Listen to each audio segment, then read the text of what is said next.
So we can continue, eh? And let me hope that each one of us is able to listen to me.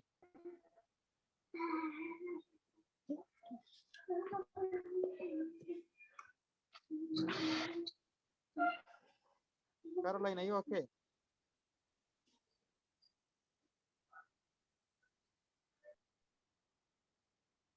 Angela, Yes. Munira, Yes, sir, I'm there. Caroline, Dali, Yes, sir. Jeff,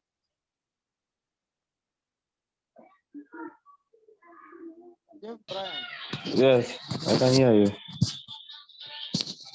and make sure you always mute your mic. Eh?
Teacher, you've gone silent. We can't hear you.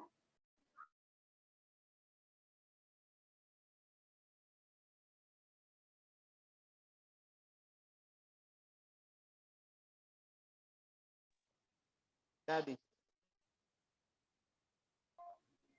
I can't hear you. and I'm hearing you.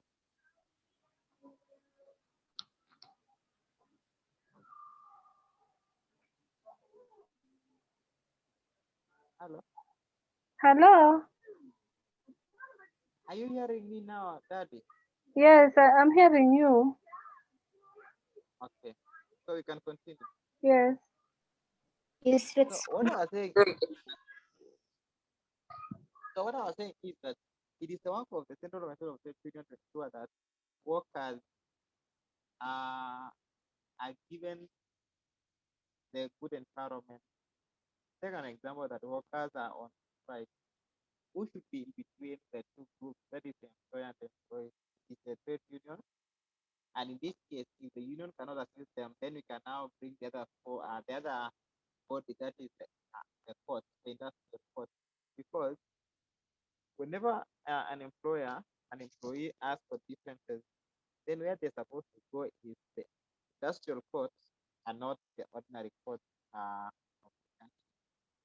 The other thing is form area office of court in any specified geographical area of Kenya where there are branches for that trade union. So it is also the objective of the union to ensure that there are offices in all areas, so that whenever a group of employees is having a challenge, they're not supposed to travel to the city of the country, but they can just go to the regional offices and get assisted. Lastly, secure adequate representation of government. I've said secure adequate representation of government boards and committees dealing with labor legislation on matters affecting workers. So it is still also the duty of the court to ensure that each other person that is facing some challenges will also be included. The thing that we're supposed to understand here is the functions of the court. And these functions are just originating from the objectives of the central organization of the trade union. So the first one is maintaining and advancing the terms and conditions of employment, as well as improving the physical working conditions of all workers in all parts of the country.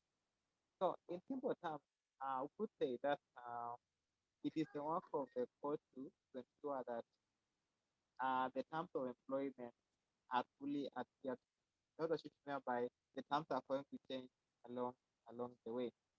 That thing is safeguarding and increasing employment opportunities in the country.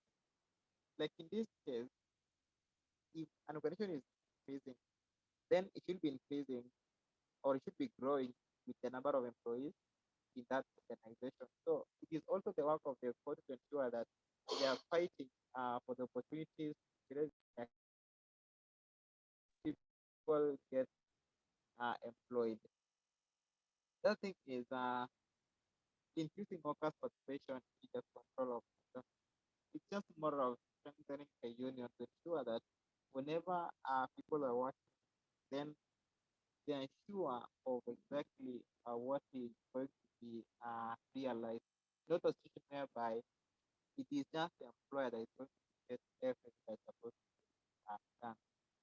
The other thing is assisting to complete the organization of all workers in trade union movement. And lastly is maintaining adequate representation of government board and committees dealing with labor legislation on matters affecting workers. So those are some of the functions of the central organization of trade union. Then we have the structure of COTU. Already I hear this on your platform. So kindly observe that kind of a diagram and still study it and try to understand. Like at the top there, we have the governing council, we have the executive board, we have the secretary general, of which this is it is Francis Wally. We have the secretary, we have the first chair, second chair, then we have the treasurer, deputy treasurer, then we have assistant general. So I want you to observe that kind of a diagram and also try to understand these area offices that were formed or that have been formed by the court. Like we have the coastal office, we have the eastern, we have the Male, we have Mexico, we have Nasa, we have Nairobi, and we have the western offices. Also, we have the union and the industry that our workers belong. Like one day, one time, you're going to get an employment, or some of you are employed, and you also need to understand the union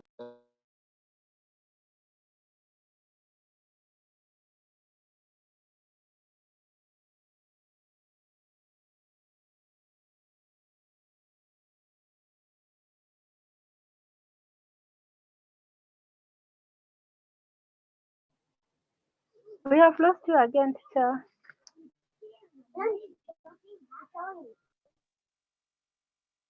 Hello?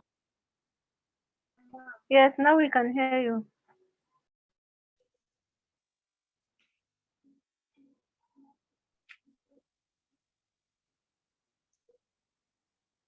Are you okay now? Yes, yes.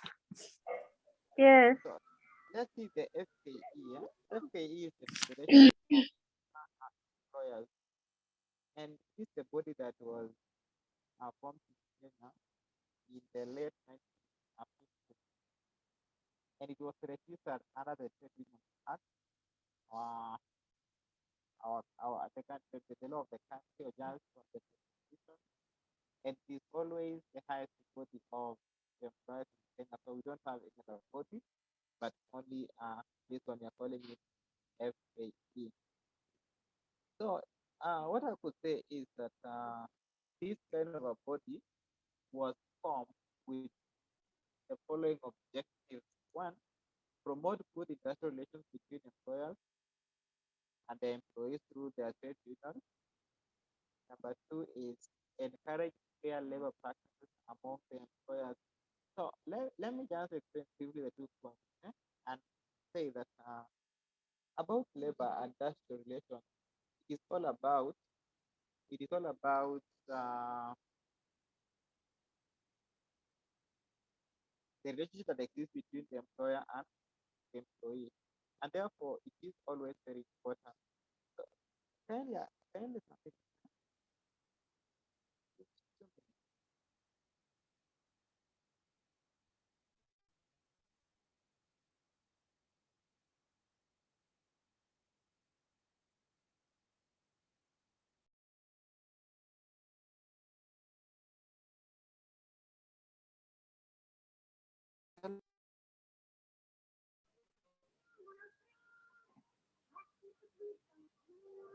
So we can continue.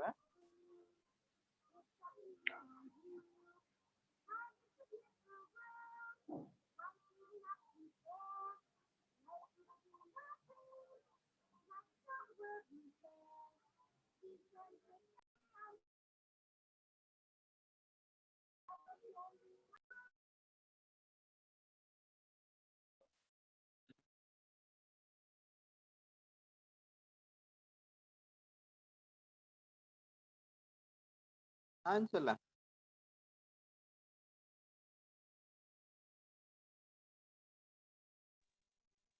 Yes, are you hearing me? yes, I'm getting you. Okay, let's continue. I just wanted to know if one person is hearing me, then the rest are okay. So I was talking Yes. about the principles of, not principles, but objectives of FKA. And the first one I said, promote good industrial relations between employers and the employees through their trade union. So the basic thing that we need to understand is that about labor and industrial relations, it's all about the relationship that exists between the employer and the employer. And we also need to include the government there. We also have encouraged fair labor practices among the employers. Now, the practices we are talking about here is not changing the terms and conditions of the contract of employment or doing some kind of discriminative لا work خلينا in line نقصر. with employees. سيدي إنسان وقصني. إيه كور. سوق. حتى أفرغ سنين ترى أو تسمين. Munira,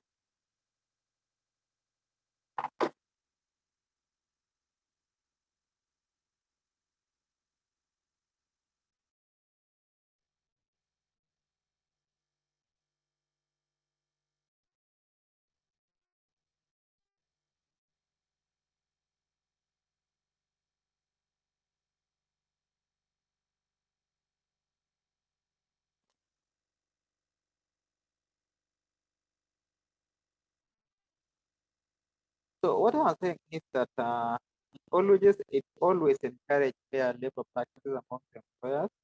Number three, provide forum for consultation between among members. And remember, the members we're talking about here is the people representing other employees.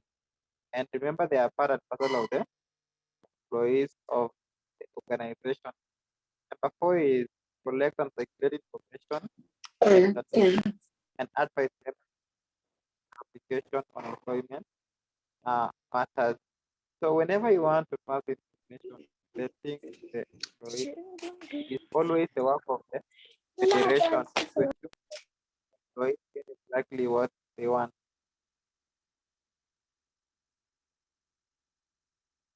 The other thing is we have initiate, promote, and support legislative measures which are likely to benefit employers or promote their interests.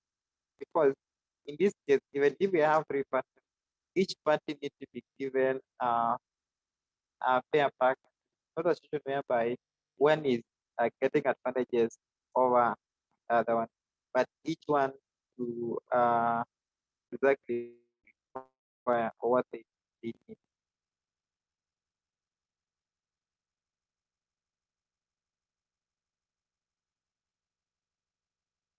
And lastly is represent or advocate and defend the interests of employees generally. So that is always the work of the employer, not a situation whereby the employer is going to debate among the employees of the organization.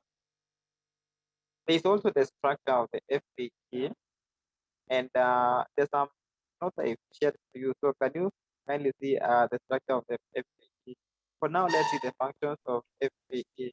And remember, these functions are also originating from the objectives of of this body. So the first one is representation on tripartite and other bodies. That is, FA is recognized by the government as the employers setting outside the civil service.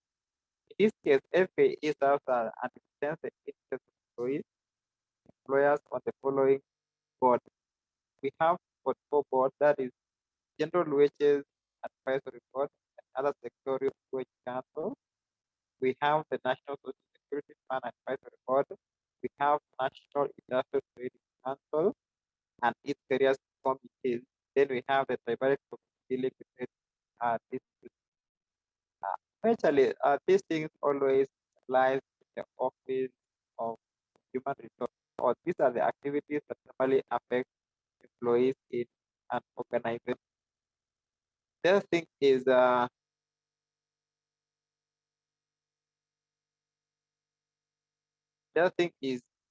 it does what we call training.